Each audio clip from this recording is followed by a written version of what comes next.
ಯಾವುದೇ ಥರ sauce use ಮಾಡ್ದೇ ತುಂಬ ಸಿಂಪಲ್ ಆ್ಯಂಡ್ ಟೇಸ್ಟಿಯಾಗಿ ಮಶ್ರೂಮ್ ಫ್ರೈಡ್ ರೈಸ್ನ ಮನೇಲೇ ಹೇಗೆ ಮಾಡ್ಕೋಬೋದು ಅಂತ ತೋರಿಸ್ಕೊಡ್ತಿದ್ದೀನಿ ಈ ವಿಡಿಯೋದಲ್ಲಿ. ಫಸ್ಟ್ ಒಂದು ಕಡಾಯಿಗೆ ಒಂದು 4 ಟೇಬಲ್ ಸ್ಪೂನ್ ಎಣ್ಣೆ ಜೊತೆಗೆ ಬೆಣ್ಣೆ ಕೂಡ ಹಾಕ್ಕೋಬೋದು. ಇದ್ದರೆ ನಾನಿಲ್ಲಿ ಒಂದು ಈರುಳ್ಳಿ ಯೂಸ್ ಮಾಡ್ತಿದ್ದೀನಿ ನಮ್ಮ ಫ್ರೈಡ್ ರೈಸ್ಗೆ.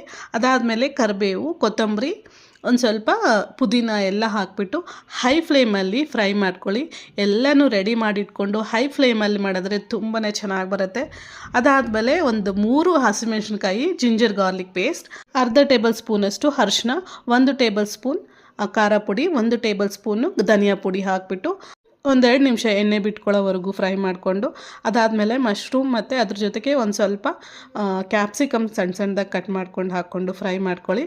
ಒಂದೆರಡು ನಿಮಿಷ ಫ್ರೈ ಆದಮೇಲೆ ಒಂದು 200 ml ಅಷ್ಟು ನೀರು ಹಾಕಿಬಿಟ್ಟು ಉಪ್ಪು ಹಾಕಿ ಒಂದು ಮಶ್ರೂಮ್ 90% ಬೇಯೋವರೆಗೂ ಬೇಯಿಸ್ಕೊಂಡು, ಅದಾದಮೇಲೆ ಅನ್ನ, ಮೆಣಸಿನ ಪುಡಿ, ಕೊತ್ತಂಬರಿ ಹಾಕ್ಕೊಂಡು